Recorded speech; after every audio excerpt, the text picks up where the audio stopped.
ഇന്നത്തെ എൻ്റെ വീഡിയോയിൽ എന്താണെന്ന് വെച്ചാൽ ഇപ്പോഴത്തെ stitching video, designing, vlog, cooking അങ്ങനെയുള്ള വീഡിയോസ് ഒന്നല്ല. ഇന്ന് ഞാൻ കുറച്ച് യൂട്യൂബിനെ കുറിച്ച് അതായത് സിമ്പിളായിട്ട് ഞാൻ പറയാം. ഞാൻ യൂട്യൂബ് ചാനൽ തുടങ്ങി എന്നോടൊരു 2 മാസം ആയപ്പോൾ തൊട്ട് എന്നോട് പലരും ചോദിക്കുന്നൊരു ചോദ്യമുണ്ട്, എനിക്ക് യൂട്യൂബിൽ നിന്ന് പൈസ കിട്ടാൻ തുടങ്ങിയോ, എനിക്ക് യൂട്യൂബിലെ വരുമാനം എത്രയാണ്, എനിക്ക് എത്ര പൈസകളും കിട്ടും, നിന്റെ വീഡിയോസിന് പരസ്യം വരുന്നുണ്ടല്ലോ, അപ്പം നിനക്ക് പൈസ കിട്ടാൻ തുടങ്ങിയില്ലേ, ഇങ്ങനെയുള്ള കുറേ കാര്യങ്ങൾ. രണ്ടാമതിനോട് ചോദിക്കുന്നതാണ്, നീ എങ്ങനെയാണ് യൂട്യൂബ് ചാനൽ തുടങ്ങിയത്, നീ എങ്ങനെയാണ് വീഡിയോ എഡിറ്റ് ചെയ്യുന്നത്, നമുക്കും തുടങ്ങണം എന്ന് ആഗ്രഹമുണ്ട് പക്ഷെ എങ്ങനെയാണെന്ന് ഒരു ഐഡിയ ഇല്ല, ഇങ്ങനെയുള്ള കുറച്ച് കാര്യങ്ങൾ. അപ്പം രണ്ടിനുള്ള മറുപടി ഞാൻ പറയാം.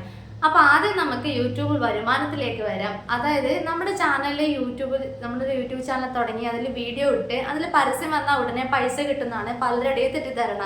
പക്ഷെ അതങ്ങനെയല്ല കേട്ടോ. യൂട്യൂബ് ചാനൽ തുടങ്ങിയിൽ അതിനൊരു ക്രൈറ്റീരിയ നമ്മൾ കംപ്ലീറ്റ് ചെയ്ത് ആ ക്രൈറ്റീരിയ കംപ്ലീറ്റ് ചെയ്തതിന് ശേഷം മാത്രമേ നമ്മുടെ ചാനൽ മോണിറ്റൈസേഷൻ നടക്കുള്ളൂ, മോണിറ്റൈസ് ആവുള്ളൂ. ആ ക്രൈറ്റീരിയ കംപ്ലീറ്റ് ചെയ്യണമെങ്കിൽ നമുക്ക് എന്ത് വേണം, ഒരു മിനിമം 1000 സബ്സ്ക്രൈബറും 4000 വാച്ച് അവറും കംപ്ലീറ്റ് ചെയ്യേണ്ടതുണ്ട്. ഈ 2 സംഭവം നമ്മൾ, അതായത് 1000 സബും 4000 വാച്ച് അവറും കംപ്ലീറ്റ് ചെയ്താൽ മാത്രമേ നമ്മളെ ചാനൽ മോണിറ്റൈസ് ആവുള്ളൂ. പറയുമ്പോൾ ഈസി ആയിരിക്കും, പക്ഷേങ്കിൽ അതൊന്ന് കിട്ടാൻ ആ ഒരു 1000 സബ്സ്ക്രൈബർ എന്നെ സംബന്ധിച്ചിടത്തോളം എനിക്കൊരു 2 മാസത്തിനുള്ളിൽ തന്നെ 1000 സബ് എനിക്ക് കിട്ടിയിട്ടുണ്ടായിരുന്നു, സബ്സ്ക്രൈബർ എനിക്ക് കിട്ടിയിട്ടുണ്ടായിരുന്നു. പക്ഷേ ഈ 4000 വാച്ച് അവർ ഉണ്ടല്ലോ, അത് കുറച്ച് പണിയാണ് കേട്ടോ. പിന്നെ ചില ആൾക്കാർ ഭാഗ്യം കൊണ്ട് രക്ഷപ്പെട്ടു പോകുന്നവരുണ്ട്. അതായത് വലിയ കണ്ടന്റോ കാര്യങ്ങളോ ഒന്നും തന്നെ ഉണ്ടാവില്ല, ജസ്റ്റ് അവരെ എന്താ പറയുക, വീടെടുക്കുന്നു, അവരെ ലൈഫ് സ്റ്റൈല് കാര്യങ്ങളൊക്കെ കാണിച്ച് അങ്ങനെ ക്ലിക്കാക്കി പോയി വീഡിയോ വൈറലായി പോയി, അവരുടെ വീഡിയോസൊക്കെ നല്ല റീച്ച് കിട്ടി. അങ്ങനെ 2-3 മാസത്തിനകം തന്നെ നമ്മളെ ചാനലിലേക്ക് പൈസ വരുന്ന രീതിയിൽ ഭാഗ്യം കൊണ്ട് രക്ഷപ്പെട്ടു പോകുന്ന കുറേ ആൾക്കാരുണ്ട്. അതില്ലാത്ത എന്നെ പോലുള്ളവരൊക്കെ ഉണ്ടെങ്കിൽ ഇതുപോലെ മെനക്കെട്ട് ഇരുന്ന് പണിയെടുത്തിട്ട് മാത്രമേ അതൊന്ന് കംപ്ലീറ്റ് ചെയ്യാൻ പറ്റുള്ളൂ കേട്ടോ. അപ്പോൾ എൻ്റെ ചാനൽ കംപ്ലീറ്റ് ആയതെന്ന് വെച്ചാൽ എൻ്റെ ഷോർട്ട് വീഡിയോസ് മോണിറ്റൈസ് ആയി ഞാൻ അപ്ലൈ ചെയ്തിട്ടുണ്ട്. അതായത് 4000 വാച്ച് അവറിനത് വളരെ ചുരുക്കം വാച്ച് അവർ കൂടിയേ കംപ്ലീറ്റ് ചെയ്യാൻ ബാക്കിയുള്ളൂ കേട്ടോ. അതായത് ഒരു 2 ഒരാഴ്ചക്കുള്ളിൽ തന്നെ എനിക്കതും കംപ്ലീറ്റ് ചെയ്യാൻ പറ്റി, അതിൻ്റെതും അപ്ലൈ ചെയ്യാൻ പറ്റും കേട്ടോ. അതേപോലെ നമ്മളെ ചാനലിൽ 4000 വാച്ച് അവർ എന്ന് പറയുന്നത് വ്യൂസിന് അടിസ്ഥാനമായിട്ടായിരിക്കും നമുക്ക് കിട്ടുക. നമ്മളെ ചാനലിന് വ്യൂസ് കിട്ടിക്കഴിഞ്ഞാലേ മാത്രമേ നമ്മളെ വാച്ച് അവർ കിട്ടുള്ളൂ. വ്യൂസ് കിട്ടിയാൽ മാത്രം പോരാ, നമ്മളെ വ്യൂസ്, നമ്മൾ കാണുന്ന ആൾക്കാരെ നമ്മുടെ വീഡിയോ സ്കിപ്പ് ചെയ്യാതെ മുഴുവനായിട്ട് കണ്ടിരുന്നാൽ മാത്രമേ നമുക്ക് അതിൽ നിന്ന് ആ വാച്ച് അവർ കിട്ടുള്ളൂ. ജസ്റ്റ് ഒന്ന് ക്ലിക്ക് ചെയ്തു കണ്ടിന്യൂ കാണിക്കാൻ വേണ്ടി ജസ്റ്റ് ഒന്ന് ഓപ്പൺ ആക്കി സ്കിപ്പ് ചെയ്ത് പോകുന്നതാണെങ്കിൽ നമുക്ക് ആ വാച്ച് അവർ കിട്ടില്ല. അതവിടെ വ്യൂസിൻ്റെ എണ്ണത്തിൽ കാണിക്കും, പക്ഷെ നമ്മളെ ആ വാച്ച് അവർ നമുക്ക് കിട്ടില്ല. അപ്പം അങ്ങനെ ഒരു കുറച്ച് പ്രശ്നങ്ങൾ അതിലുണ്ട്. അതുകൊണ്ടാണ് മിക്ക വീഡിയോസിലും ആൾക്കാർ സ്കിപ്പ് ചെയ്യാതെ മുഴുവനായിട്ടൊന്ന് കാണുക എന്ന് പ്രത്യേകം എടുത്ത് പറയുന്നത്. ആ സ്കിപ്പ് ചെയ്ത് കഴിഞ്ഞാൽ നമുക്ക് ആ വാച്ച് അവർ അവിടെ നഷ്ടമാകും, പക്ഷെ വ്യൂസിൻ്റെ എണ്ണത്തിൽ ആ വ്യൂസ് അവിടെ കിട്ടും കേട്ടോ. അങ്ങനെ ഒരു കാര്യം ഇതിലുണ്ട്.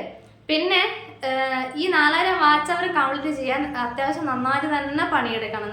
നമ്മളെ വീഡിയോസ് ഡെയിലി വീഡിയോസ് ഇട്ടാൽ ഓരോ വീഡിയോസൊക്കെ ഇത്ര എന്ന് കിട്ടട്ടെ എന്ന് വിചാരിച്ചിട്ടെങ്കിലും നമ്മൾ ഡെയിലി വീഡിയോസ് ഇട്ട് കഴിഞ്ഞാലൊക്കെ മാത്രമേ നമുക്ക് ആ വാച്ച് അവർ പെട്ടെന്ന് കംപ്ലീറ്റ് ചെയ്യാൻ പറ്റുള്ളൂ. എൻ്റെ കാര്യം എടുത്ത് നോക്കുന്നതാണെങ്കിൽ ഞാൻ ഒരുപാട് ഗ്യാപ്പ് ഇട്ടൊക്കെയാണ് ചില സമയത്ത് വീഡിയോ ഇടുന്ന ടൈമിൽ ഒരു 3-4 വീഡിയോ അടുപ്പിച്ചിടും, പിന്നെ കുറേ ഗ്യാപ്പ് ഇട്ട് പിന്നെ വീണ്ടും അങ്ങനെ കുറച്ച് കാര്യങ്ങൾ, അസുഖം കൊണ്ടും പിന്നെ നാട്ടിലില്ലാത്തതുകൊണ്ടും അങ്ങനെയുള്ള കുറച്ച് കാര്യങ്ങളൊക്കെ കൊണ്ട് എനിക്ക് വീഡിയോസ് കറക്റ്റായിട്ട് പ്രോപ്പറായിട്ട് അപ്ലോഡ് ചെയ്യാൻ പറ്റിയില്ല. അപ്പോൾ പ്രോപ്പറായിട്ട് അപ്ലോഡ് ചെയ്യാൻ പറ്റാത്ത സമയത്ത് നമ്മളെ വീഡിയോസിൻ്റെ റീച്ച് കാര്യങ്ങളൊക്കെ കുറയും, നമ്മളെ ചാനലിൻ്റെ റീച്ച് കാര്യങ്ങളൊക്കെ കുറയും. നമ്മൾ ഇതിൽ തന്നെ ഇൻവോൾവഡായി നിന്ന് ഇതിനായിട്ട് പണിയെടുത്ത് നിൽക്കുന്നതൊക്കെ ആണെങ്കിൽ നമുക്ക് പെട്ടെന്ന് തന്നെ വാച്ച് അവർ കംപ്ലീറ്റ് ചെയ്യാൻ പറ്റുമായിരിക്കും. അതും ഞാൻ പറയട്ടെ, ഭാഗ്യം കുറച്ചെങ്കിലും വേണം. ഭാഗ്യം ഉണ്ടെങ്കിൽ നമ്മൾ രക്ഷപ്പെട്ടു പോകും. ഒരു കണ്ടന്റും ഇല്ലാതെ ഒന്നുമില്ലാതെ വെറുതെ ഒരു വീഡിയോ ഇട്ടത് അത് ഒറ്റയടിക്ക് 1 മില്യൺ 2 മില്യൺ 3 മില്യൺ ഒക്കെ പോയ ആൾക്കാരൊക്കെ ഉണ്ട്. പക്ഷെ നമ്മൾ എന്തെങ്കിലുമൊക്കെ പണിയെടുത്ത് അതിന് വേണ്ടി മെനക്കെട്ട് ഇരുന്ന് ഒരു കണ്ടന്റ് കൊണ്ടുവന്ന് അങ്ങനെയൊക്കെ ചെയ്തിട്ട് ചിലപ്പോൾ അത് നമുക്കൊരു 100, 120, 400 വ്യൂസൊക്കെ കാണത്തുള്ളൂ. അപ്പോൾ ആദ്യം ഒന്ന് മനസ്സിലാക്കേണ്ട കാര്യം, നമ്മളൊരു വീഡിയോ ഇട്ട് കഴിഞ്ഞിട്ട് നമ്മളെ വീഡിയോക്ക് പരസ്യം വന്ന് കഴിഞ്ഞാൽ ഉടനെ നമുക്ക് ആ പൈസ കിട്ടില്ല. ആദ്യം നമ്മുടെ ആ ഒരു ക്രൈറ്റീരിയ കംപ്ലീറ്റ് ചെയ്യണം. ഇനിയിപ്പോൾ ക്രൈറ്റീരിയ കംപ്ലീറ്റ് ചെയ്താലോ പിന്നെയുണ്ട് കുറേ പ്രൊസീജിയർ. നമ്മൾ അതിനെ അപ്ലൈ ചെയ്ത് കഴിഞ്ഞിട്ട് നമ്മുടെ ഡീറ്റെയിൽസ് കാര്യങ്ങളൊക്കെ നമ്മൾ അതിൽ എടുത്തു കൊടുക്കുക. Bank details, tax action, Google AdSense, ഇങ്ങനെ കുറേ സംഭവങ്ങളൊക്കെ നമുക്ക് ചെയ്ത് കൊടുക്കാറുണ്ട്. അതൊക്കെ അപ്ലൈ ചെയ്ത് ഒരു മാസം 2 മാസമൊക്കെ കഴിഞ്ഞാൽ മാത്രമേ നമ്മുടെ ആ ഒരു പ്രൊസീജിയർ, അപ്ലൈ ചെയ്തിട്ടുള്ള പ്രൊസീജിയർ ഒന്ന് കംപ്ലീറ്റ് ആവുള്ളൂ. ഇനി അതൊന്ന് കംപ്ലീറ്റ് ചെയ്ത് കഴിഞ്ഞാൽ മാത്രമേ നമ്മളെ ഡോളേഴ്സ് നമ്മളെ അക്കൗണ്ടിലേക്ക് കയറുള്ളൂ. ഡോളേഴ്സ് എന്ന് പറയുന്നത് നമ്മളെ വീഡിയോസിൽ കാണുന്ന പരസ്യത്തിനായിരിക്കും ഡോളേഴ്സ് വീതം വരിക. നമ്മളെ പരസ്യത്തിനനുസരിച്ചിട്ടായിരിക്കും നമ്മുടെ ഡോളേഴ്സ് കയറുക. അതായത് ഓരോ പരസ്യത്തിനും ഓരോ ഡോളേഴ്സ് ആയിരിക്കും അവർ ഇട്ടിട്ടുണ്ടാവുക. അപ്പോൾ അതിനനുസരിച്ചുള്ള ഡോളേഴ്സ് മാത്രമേ നമ്മളെ അക്കൗണ്ടിലേക്ക് കയറുള്ളൂ.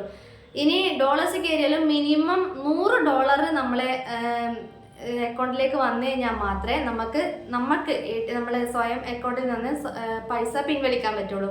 അപ്പോൾ ഒന്ന് ജസ്റ്റ് ഒന്ന് കാൽക്കുലേറ്റ് ചെയ്ത് നോക്കാം. $1 ഇന്ത്യൻ റുപ്പി വാല്യൂ എത്രയായിരിക്കും, അപ്പോൾ $100 ആകുമ്പോൾ ഇന്ത്യൻ റുപ്പി വാല്യൂ എത്രയായിരിക്കും. ഇതാണ് മിനിമം യൂട്യൂബ് ചാനലിന്റെ വരുമാനം എന്ന് പറയണത്. മിനിമം അതിന് കൂടുതൽ മാത്രമേ പിന്നെയും വരുള്ളൂ. അതായത് ഏറ്റവും കുറഞ്ഞത് $100 മൂല്യത്തിലുള്ള ഇന്ത്യൻ റുപ്പി ആയിരിക്കും നമ്മളെ വരുമാനം. അതിൽ കൂടുതലായിരിക്കും നമുക്ക് കിട്ടാൻ പോകുന്ന എമൗണ്ട്. അതപ്പോൾ $100 ആയിക്കഴിഞ്ഞാൽ മാത്രമേ നമ്മളെ അക്കൗണ്ടിൽ നിന്ന് നമുക്ക് പൈസ എടുക്കാൻ പറ്റുള്ളൂ. അപ്പോൾ ആദ്യം ഒന്ന് മനസ്സിലാക്കുക, നമ്മളെ ഒരു ചാനൽ തുടങ്ങിക്കഴിഞ്ഞാൽ നമ്മൾക്ക് ക്രൈറ്റീരിയ കംപ്ലീറ്റ് ചെയ്യണം. അത് കംപ്ലീറ്റ് ചെയ്യാൻ 1000 സബ്സ്ക്രൈബറും 4000 വാച്ച് അവറും വേണം. അത് കംപ്ലീറ്റ് ആക്കി കഴിഞ്ഞ് നമ്മൾ അപ്ലൈ ചെയ്ത് കഴിഞ്ഞ് 1-1.5 മാസമൊക്കെ അത് ചില ആൾക്കാരുടെ ഇതുപോലെ ഇരിക്കും. അങ്ങനെ കുറച്ച് മാസങ്ങളൊക്കെ കഴിഞ്ഞ് നമ്മളെ അക്കൗണ്ടിലേക്ക് $100 അത് കയറി $100 കംപ്ലീറ്റ് ആയി കഴിഞ്ഞാൽ മാത്രമേ നമുക്ക് അക്കൗണ്ടിൽ നിന്ന് പൈസ പിൻവലിക്കാൻ പറ്റത്തുള്ളൂ കേട്ടോ. അല്ലാതെ യൂട്യൂബ് ചാനൽ തുടങ്ങി വീഡിയോ ഇട്ട് അതിൽ പരസ്യം വന്നാൽ ഉടനെ നമുക്ക് ആ ഒരു $100 കിട്ടില്ല. പിന്നെ എൻ്റെ കാര്യം എടുക്കുന്നതാണെങ്കിൽ എനിക്ക് ഷോർട്ട് വ്യൂസിൻ്റെ ചാനൽ മോണിറ്റൈസ് ആയി ഞാൻ അപ്ലൈ ചെയ്ത് കഴിഞ്ഞു. ഇനി ലോങ് വീഡിയോസിൻ്റെ ബാലൻസ് അത് കുറച്ച്, അതായത് ഒരു 2 ആഴ്ചക്കുള്ളിൽ അതും കംപ്ലീറ്റ് ചെയ്യുമായിരിക്കും. ഞാൻ ഡെയിലി വീഡിയോസ് ഇടുന്നതാണെങ്കിൽ ഉറപ്പായിട്ട് എനിക്ക് കംപ്ലീറ്റ് ചെയ്യാൻ പറ്റും. അതൊന്ന് കംപ്ലീറ്റ് ചെയ്താൽ എനിക്ക് ലോങ് വീഡിയോസും ക്രൈറ്റീരിയ കംപ്ലീറ്റ് ആയി. അത് കഴിഞ്ഞാൽ എനിക്ക് ധൈര്യത്തോടെ അപ്ലോഡ് ചെയ്യാം കേട്ടോ. അപ്പോൾ എൻ്റെ കാര്യം ഇപ്പം അങ്ങനെയാണ് ഉള്ളത്. പിന്നെ നല്ല റീച്ചിൽ പോകുന്ന ചാനൽസൊക്കെ ആണെങ്കിൽ അവർക്കൊക്കെ 1-2 മാസത്തിനുള്ളിൽ തന്നെ സംഭവം എല്ലാം വീഡിയോസൊക്കെ വൈറലായിക്കൊണ്ട് വീഡിയോസൊക്കെ എല്ലാ ആൾക്കാരും കണ്ടിരിക്കുന്നതൊക്കെ ആണെങ്കിൽ അവർക്കൊക്കെ പെട്ടെന്നൊക്കെ പൈസ കിട്ടും. നമ്മളെപ്പോലെ ഭാഗ്യമില്ലാത്തവർ ഇതുപോലെ പണിയെടുത്ത് നയിച്ചുണ്ടാക്കേണ്ടി വരും. അപ്പം അങ്ങനെയാണ് നമ്മളെ ചാനലിലെ വരുമാനത്തിൻ്റെ അവസ്ഥ എന്ന് പറയുന്നത്. രണ്ടാമത്തെ കാര്യം, ഞാൻ എങ്ങനെയാണ് യൂട്യൂബ് ചാനൽ തുടങ്ങിയത്? സിമ്പിൾ അല്ലേ? എനിക്ക് ആദ്യം ഞാൻ തുടങ്ങിയ കഥ പറയാം. ഇനി ഞാൻ അങ്ങനെ മുന്നേ ഐഡിയ ഉണ്ടായി എനിക്കിപ്പോൾ തുടങ്ങണമെന്ന്, എനിക്ക് യൂട്യൂബ് ചാനൽ തുടങ്ങണം, എനിക്ക് വലിയൊരു യൂട്യൂബർ ആകണം, വ്ളോഗർ ആകണം, ഇങ്ങനെയുള്ളൊരു ആഗ്രഹത്തിൻ്റെ പുറത്ത് ചെയ്തതൊന്നല്ല കേട്ടോ. ഞാൻ ഒരു ഒറ്റ ദിവസത്തെ ഒരു സ്പാർക്കിൽ ചെയ്തൊരു കാര്യമായത് ഒരു യൂട്യൂബ് ചാനലിൽ നമുക്കൊരു വീഡിയോ ഇട്ടിട്ട് അപ്ലോഡ് ചെയ്ത് നോക്കാം ചെയ്തെങ്കിൽ ഇത് ഞാൻ വെറുതെ അടുക്കളപ്പണിയും വീട്ടുപണിയും മാത്രമായിട്ട് അത് മാത്രം ഒതുങ്ങി പോകുന്നു, അതില്ലാതെ വേറെ എന്തെങ്കിലും ചെയ്യണമല്ലോ എന്ന് ആലോചിച്ചുകൊണ്ടിരിക്കുമ്പോഴാണ് ഇതെങ്കിൽ ഇത് എന്നുള്ള ലെവലിൽ ഞാൻ ഇങ്ങനെ ചെയ്തത്. അപ്പോൾ ആദ്യം ഞാൻ എൻ്റെ മോളെ കൊണ്ടായിരുന്നു ആദ്യത്തെ എൻ്റെ ഫസ്റ്റ് വീഡിയോ ഇട്ടിട്ടുണ്ടായിരുന്നത്. അപ്പോൾ അതിൽ ഞാൻ പിന്നെ ആ വീഡിയോ ഇട്ട് കഴിഞ്ഞതിന് ശേഷമാണ് ഞാൻ ഈ ചാനലിനുള്ള വരുമാന കാര്യങ്ങളൊക്കെ എങ്ങനെയാണെന്ന്, ബാക്കി പ്രൊസീജിയറൊക്കെ എങ്ങനെയാണെന്നുള്ള കാര്യങ്ങളൊക്കെ ഞാൻ നോക്കിയത്. അപ്പോൾ അതിൽ എന്താ പറയുക, കുട്ടികളെ വെച്ചിട്ടുള്ള വീഡിയോസിന് കുറച്ച് ലിമിറ്റേഷൻസ് ഉണ്ട്. അതേപോലെ ഞാൻ എപ്പോഴും ആമിയോട് വീഡിയോ എടുക്കുക ഇങ്ങനെ പിറകെ നടന്ന് ചോദിക്കേണ്ട ഒരു അവസ്ഥ വന്നു. ആമി ഒരു വീഡിയോ എടുക്കാം, മോളെ ഒരു വീഡിയോ എടുത്താൽ അങ്ങനെ ഇങ്ങനെ ഞാൻ അവളെ പിറകെ നടക്കേണ്ട ഒരു അവസ്ഥ വന്നു. പിന്നെ വിചാരിച്ചു ആ വീഡിയോസ് എടുക്കണ്ടെങ്കിലും അവളെ കൊണ്ട് പറ്റുന്ന കാര്യങ്ങളൊക്കെ അവൾക്ക് ചെയ്യാൻ പറ്റുള്ളൂ. അപ്പോൾ എല്ലാ സമയത്തും അവളെ ബുദ്ധിമുട്ടിക്കുന്നത് ശരിയല്ല. അപ്പോൾ ഈ സ്റ്റിച്ചിങ് ഒക്കെ ആണെങ്കിൽ എനിക്കറിയാം, അപ്പോൾ അതെങ്കിലും ഇടാം, അങ്ങനെയൊക്കെ ചെയ്യാന്നുള്ള ഒരു ഐഡിയയിൽ ഞാൻ വന്നത്. പിന്നെ യൂട്യൂബ് ചാനൽ തുടങ്ങിയത് how to start a YouTube ചാനലിന് നമ്മളെ മൊബൈലിൽ അടിച്ചു നോക്കിയാൽ ഇഷ്ടംപോലെ ചാനൽസിൽ നല്ല ഡീറ്റെയിൽഡ് ആയിട്ട് കാര്യങ്ങൾ പറഞ്ഞ് ഇഷ്ടംപോലെ വീഡിയോസ് ഉണ്ടാകും. ഞാൻ അങ്ങനെയാണ് കേട്ടോ ചെയ്തത്. എൻ്റെ ഫോണിൽ ഞാൻ how to start a YouTube ചാനലിന് സെർച്ച് ചെയ്ത് കൊടുത്തു. അതിൽ അല്പം കുറച്ച് പോപ്പുലർ ആയിട്ടുള്ളൊരു വീഡിയോ എടുത്ത്, മലയാളം തന്നെ അടിച്ചു കൊടുത്താൽ മതി, പോപ്പുലർ ആയിട്ടുള്ള വീഡിയോ എടുത്ത് അതിൽ സ്റ്റെപ്പായിട്ട് അവർ ഡീറ്റെയിൽഡ് ആയിട്ട് പറയുന്നുണ്ട്. സംഭവം അത് പറഞ്ഞില്ലെങ്കിൽ നമുക്കത് ചെയ്യാനൊക്കെ പറ്റും. കാരണം നമ്മളൊരു ഇൻസ്റ്റാഗ്രാം ഫേസ്ബുക്കൊക്കെ ചെയ്യുമ്പോൾ നമുക്കൊരു ഐഡിയ ഉണ്ടാവില്ല, നമ്മളത് ആരും പറഞ്ഞു തന്നിട്ടൊന്നുമില്ല, നമുക്ക് ഒറ്റയ്ക്ക് ചെയ്യാൻ പറ്റുന്ന കാര്യമല്ലേ ഉള്ളൂ ഇൻസ്റ്റാഗ്രാം ഫേസ്ബുക്ക് കാര്യങ്ങളൊക്കെ. അതേപോലെ കുറച്ചൊന്ന് നമുക്ക് എന്തെങ്കിലും ഡൗട്ട് ഉണ്ടെങ്കിൽ ആ വീഡിയോസൊക്കെ ഒന്ന് കണ്ടു നോക്കി ചെയ്താൽ മതി. ഞാൻ ചെയ്തത് എൻ്റെ ഫോണിൽ വീഡിയോ ഓൺ ആക്കി വെച്ചു, how to start a YouTube channel എന്ന് പറഞ്ഞിട്ട്. ആ വീഡിയോ കണ്ടിട്ട് ഞാൻ ഇപ്പോഴത്തെ ലാപ്ടോപ്പിൽ അതിൽ ചെയ്യുന്ന സ്റ്റെപ്പായിട്ട് ലാപ്ടോപ്പിൽ അതിൽ കാണിക്കുന്ന അതേ സ്റ്റെപ്പായിട്ട് ഇങ്ങനെ ഓരോ കാര്യങ്ങൾ ടൈപ്പ് ചെയ്ത് കൊടുത്തു. അങ്ങനെയാണ് ഞാൻ യൂട്യൂബ് ചാനൽ തുടങ്ങിയത് കേട്ടോ. അല്ലാണ്ട് എനിക്കാരും പറഞ്ഞു തന്നതോ ഞാൻ ആരെ കൊണ്ടൊന്നും ചെയ്യിപ്പിച്ചതോ അങ്ങനെയൊന്നുമല്ല. ഈ യൂട്യൂബ് ചാനലൊക്കെ നമുക്ക് സ്വയം ചെയ്യാൻ പറ്റുന്ന കാര്യമേ ഉള്ളൂ. രണ്ടാമത് എന്നോട് ചോദിക്കുന്നത് വീഡിയോ എങ്ങനെ എഡിറ്റ് ചെയ്യരുത്.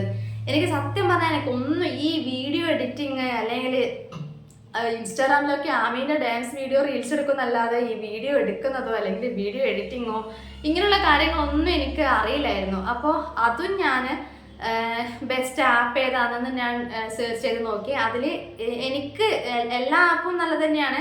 അതിൽ എനിക്ക് യൂസ്ഫുൾ ആയിട്ട് തോന്നുന്നത് VN ആപ്പ് എന്ന് പറഞ്ഞിട്ടുള്ള ഒരു ആപ്പായിരുന്നു. ആ ആപ്പ് ഞാൻ ഡൗൺലോഡ് ചെയ്തിട്ട് അതിൽ ഞാൻ വീഡിയോ എഡിറ്റ് ചെയ്ത് നോക്കിയപ്പോൾ എനിക്ക് കുറച്ചുകൂടി എളുപ്പമായിട്ട് തോന്നി. കാരണം വീഡിയോ എഡിറ്റിംഗ് എന്ന് പറയുന്നത് ചില ആൾക്കാർക്ക് വീഡിയോ എഡിറ്റ് ചെയ്ത് കൊടുക്കാൻ ആൾക്കാരുണ്ടാവും, പൈസ കൊടുത്തിട്ടൊക്കെ വീഡിയോ എഡിറ്റ് ചെയ്ത് കൊടുക്കുന്നവരൊക്കെ ഉണ്ട്, ആ നല്ല ബാക്ക്ഗ്രൗണ്ട് കാര്യങ്ങളൊക്കെ ചെയ്തിട്ട്. അപ്പം നമുക്ക് പിന്നെ അങ്ങനെ ഇതിൻ്റെ ആവശ്യമൊന്നും എന്താ പറയുക, അങ്ങനെയൊന്നും വലിയ ബിൽഡപ്പ് കൊടുക്കേണ്ട കാര്യമില്ല. നമുക്ക് സ്വയം ചെയ്യുന്ന കാര്യങ്ങൾ നമുക്കൊന്ന് ചെയ്ത് നോക്കാമെന്ന് വിചാരിച്ചിട്ട് ഞാൻ ജസ്റ്റ് ഒരു ദിവസം ഒന്ന് എടുത്ത് നോക്കുമ്പോൾ ഭയങ്കര സിമ്പിളാട്ടോ. VN ആപ്പിൽ എന്നെ സംബന്ധിച്ചിടത്തോളം എനിക്ക് നല്ല ഈസി ആയിട്ട് തോന്നിയിട്ടുണ്ട്. എഡിറ്റ് ചെയ്യാനും കട്ട് ചെയ്യാനും എന്താ ട്രിമ്മിങ് ചെയ്യാനും അങ്ങനെയുള്ള കാര്യങ്ങളൊക്കെ ചെയ്യാൻ. പിന്നെ വോയിസ് ഓവർ കൊടുക്കുന്നത് അത് ചില ആൾക്കാരുടെ കഴിവ് പോലെ ഇരിക്കുമെന്ന് എനിക്ക് തോന്നിയിട്ടുണ്ട്. എന്താ പറയുക, ചില ആൾക്കാർക്ക് സ്പീഡിൽ പറയാൻ കിട്ടില്ല. എന്നോട് പലരും പറഞ്ഞിട്ടുണ്ട്. ഞാൻ യൂട്യൂബ് ചാനൽ തുടങ്ങിയിട്ട് എന്നോട് കുറച്ച് പേര് ചോദിച്ച കാര്യമാണ് ഈ വോയിസ് ഓവർ എങ്ങനെയാണ് കൊടുക്കുന്നത്, പിന്നെ ഇതെങ്ങനെയാണ് ഇങ്ങനെ പറയുന്നതെന്നുള്ളത്. അപ്പം ഞാനെന്താ പറയുക, എനിക്ക് സംസാരിക്കുന്ന പോലെ ബാക്കിയുള്ളവർക്ക് സംസാരിക്കാൻ പറ്റുമോ ഇല്ലയോ എന്നുള്ള കാര്യം എനിക്കറിയില്ലല്ലോ. ഞാനിങ്ങനെ കൂളായിട്ട് സംസാരിക്കുന്നു, അതിൽ പറയുന്ന കാര്യങ്ങൾ കൃത്യമായിട്ട് പറയാൻ പറ്റുന്നു. അത് എനിക്കും പറയാൻ പറ്റുന്നൊന്നും ഉണ്ടായിരുന്നില്ല കേട്ടോ. ഞാനിങ്ങനെ ഒരുപാട് തപ്പി ഞാനെല്ലാം പറഞ്ഞിട്ടുള്ളത്. പിന്നെ അതൊരു ശീലമാകും, നമുക്കതിങ്ങനെ പറഞ്ഞ് വരുമ്പോൾ അതൊരു ശീലമായി പോകുന്ന പോലെ തോന്നിയിട്ടുണ്ട്. പിന്നെ ഒരു സംഭവം എന്താണെന്ന് വെച്ചാൽ, ചില ആൾക്കാരുടെ വീഡിയോസ് എന്നോട് ഇങ്ങോട്ടേക്ക് വന്നിട്ട് പറയും ഇതെന്താ എൻ്റെ സൗണ്ടിൽ, എൻ്റെ വീഡിയോസിൽ ഇങ്ങനെ ഭയങ്കര ശ്വാസം പെടുന്ന സൗണ്ട് ഇങ്ങനെ കാണുന്നത്. എനിക്ക് തോന്നുന്നു അവർ ഹെഡ്സെറ്റ് കുത്തിയിട്ട് റെക്കോർഡ് ചെയ്യുന്നത് കൊണ്ടാണെന്ന് തോന്നുന്നു അവർ ഇങ്ങനെ സംസാരിക്കുന്നതിൻ്റെ നടുക്ക് തന്നെ, അതായത് വോയിസ് ഓവർ കൊടുക്കുമ്പോൾ ഈ ശ്വാസം കഴിക്കുന്ന സൗണ്ട് ഒച്ചത്തിൽ വരും. അത് ഭയങ്കര ഒരു ഇറിറ്റേഷനായിട്ട് തോന്നും. ഞാൻ പറഞ്ഞ ഹെഡ്സെറ്റ് ഉപയോഗിക്കാതെ നോർമലായിട്ട് നമ്മൾ സംസാരിക്കില്ലേ, അതുപോലെ അങ്ങ് സംസാരിച്ചൊക്കെ നോക്കിയാൽ മതി. പിന്നെ ഒരാളിനോട് ചോദിച്ചതാണ്, എടാ എനിക്ക് തുടങ്ങണമെന്ന് എനിക്ക് ഭയങ്കര ആഗ്രഹമുണ്ട്, പക്ഷെ ഒരു സ്റ്റാർട്ടിങ് ട്രബിൾ എനിക്ക് കിട്ടുന്നില്ല അത് എന്നുള്ളത്. എന്തിനാ ഇങ്ങനെ സ്റ്റാർട്ടിങ് ട്രബിൾ എന്നൊക്കെ പറഞ്ഞ് ഇങ്ങനെ ലേറ്റാക്കി നിൽക്കുന്നത്? നമ്മളൊരു വീഡിയോ എടുക്കുക, നമ്മൾ തന്നെ ഒന്ന് കണ്ടു നോക്കുക, അതിൽ വൃത്തികേടായിട്ടൊന്നും ഇല്ലയെന്ന് തോന്നിക്കഴിഞ്ഞാൽ നമ്മൾ ധൈര്യമായിട്ട് അപ്ലോഡ് ചെയ്യുക. ഓരോ ആൾക്കാർക്കും ഓരോ രീതിയിലൊരിക്കലും വീഡിയോ എടുക്കാനും സംസാരിക്കാനൊക്കെ കഴിയുക. ഇപ്പോൾ എന്നെക്കാളും സംസാരിക്കുന്ന ഒരുപാട് ആൾക്കാരുണ്ടാവും, ഒരുപാട് വീഡിയോസ് കാര്യങ്ങളൊക്കെ ഉണ്ടാകും. അത് കണ്ടിട്ട് അയ്യോ എനിക്ക് ഇതുപോലെ ഒന്നും ആവുന്നില്ലല്ലോ എന്ന് ഞാൻ പറഞ്ഞിരിക്കുന്നില്ലല്ലോ. എനിക്കാവുന്ന പോലെ ഞാൻ ചെയ്യുന്നു, ഞാൻ വീഡിയോ എടുക്കുന്നു, ഞാൻ വോയിസ് ഓവർ കൊടുക്കുന്നു, ഞാൻ സംസാരിക്കുന്നു, ഞാൻ അങ്ങനെ അപ്ലോഡ് ചെയ്യുന്നു. ഞാൻ എൻ്റെ കാര്യം മാത്രം നോക്കിയാൽ മതി. എല്ലാവർക്കും ഓരോ രീതിയിലായിരിക്കും അവരുടെ സംസാരവും കാര്യങ്ങളും എല്ലാം. പിന്നെ ഒരു കാര്യം എന്താണെന്ന് വെച്ചാൽ, ഒരുപാട് ഇങ്ങനെ ആർട്ടിഫിഷ്യലായിട്ട് സംസാരിക്കുന്നത് കുറച്ച് ബോറായിട്ട് തോന്നിയിട്ടുണ്ട്. അത് ഞാൻ പറഞ്ഞിട്ടുണ്ട്. ഇങ്ങനെ ആർട്ടിഫിഷ്യലായിട്ട് സംസാരിക്കില്ല, അതായത് നമ്മൾ സാധാരണ നോർമലായിട്ട് സംസാരിക്കില്ലേ, അതുപോലെ ഇങ്ങനെ സംസാരിച്ച പോലെ. അല്ലാണ്ട് ഇങ്ങനെ ഇപ്പം നമ്മളിപ്പോൾ കണ്ണൊരു ഭാഷയാണ്, നമ്മൾ ആടാ ഈടാന്ന് പറയുന്നത് അവിടെ ഇവിടെ എന്നൊക്കെ പറഞ്ഞിട്ട് ഒരുമാതിരി അരോചകമായിട്ട് തോന്നുന്ന വിധത്തിൽ സംസാരിക്കാണ്ടെന്നാൽ കുറച്ചൊരു ഇതായിട്ട് തോന്നും. നമ്മളായി കൂളായിട്ട് സംസാരിക്കുന്ന പോലെ അതങ്ങനെ സംസാരിച്ചോളൂ. നമ്മളെ ഇഷ്ടപ്പെടുന്ന ആൾക്കാരാണെങ്കിൽ നമ്മളെ വീഡിയോ കണ്ടിരിക്കും, അത്രയേ ഉള്ളൂ. അപ്പം അത്രയേ ഉള്ളൂ വീഡിയോ എഡിറ്റിങ് കാര്യങ്ങളൊക്കെ. ഈ പറഞ്ഞത് ഞാൻ കുറ്റം പറഞ്ഞതൊന്നല്ല കേട്ടോ. എന്നോട് പറഞ്ഞ കാര്യങ്ങൾക്കുള്ള മറുപടി ഞാൻ അവരോട് അന്ന് പറഞ്ഞ കാര്യം ഇത് തന്നെയാണ്. അത് ഞാൻ ജസ്റ്റ് വീഡിയോയിലോട്ട് പറഞ്ഞതേ ഉള്ളൂ. അപ്പം അത്രയൊക്കെയാണ് യൂട്യൂബ് ചാനലും ഞാനും തമ്മിലുള്ള ഒരു ബന്ധം എന്ന് പറയണത്. അപ്പം പൈസ കിട്ടുന്ന കാര്യത്തിലും പൈസ എത്ര കിട്ടുന്നുള്ള കാര്യത്തിലും യൂട്യൂബ് ചാനൽ തുടങ്ങിയ ഉടനെ പൈസ കിട്ടുമെന്നുള്ള കാര്യത്തിലും ഏകദേശം നിങ്ങൾക്കൊരു ധാരണയായിട്ടുണ്ടാവുമല്ലോ അല്ലേ. അപ്പോൾ ഈ വീഡിയോ എത്ര പേര് കാണുന്നുള്ള കാര്യം എനിക്കറിയില്ല. അപ്പോൾ ഏതായാലും എന്നോട് ചോദിച്ച ആൾക്കാർ എൻ്റെ റിലേറ്റീവ്സും എൻ്റെ ഫ്രണ്ട്സും ഒക്കെയാണ്. അപ്പോൾ അവർ ഈ വീഡിയോ കാണുന്നതാണെങ്കിൽ അവർക്ക് മനസ്സിലായിട്ടുണ്ടാവുമല്ലോ എന്താണ് ഞാൻ പറഞ്ഞത് എന്നൊക്കെ. അപ്പോൾ അത്രയേ ഉള്ളൂ. അപ്പോൾ എന്നെ അറിയാത്തവരൊക്കെ ആണെങ്കിൽ ഈ ചാനലൊന്ന് സബ്സ്ക്രൈബ് ചെയ്യുക, കൂട്ടത്തിൽ ലൈക്ക് ചെയ്യുക കേട്ടോ. ഞാൻ അങ്ങനെ ഒന്ന് രക്ഷപ്പെട്ട് പോയിക്കോട്ടെ ഈ വീഡിയോയിലോട്ടെങ്കിലും. Thank you.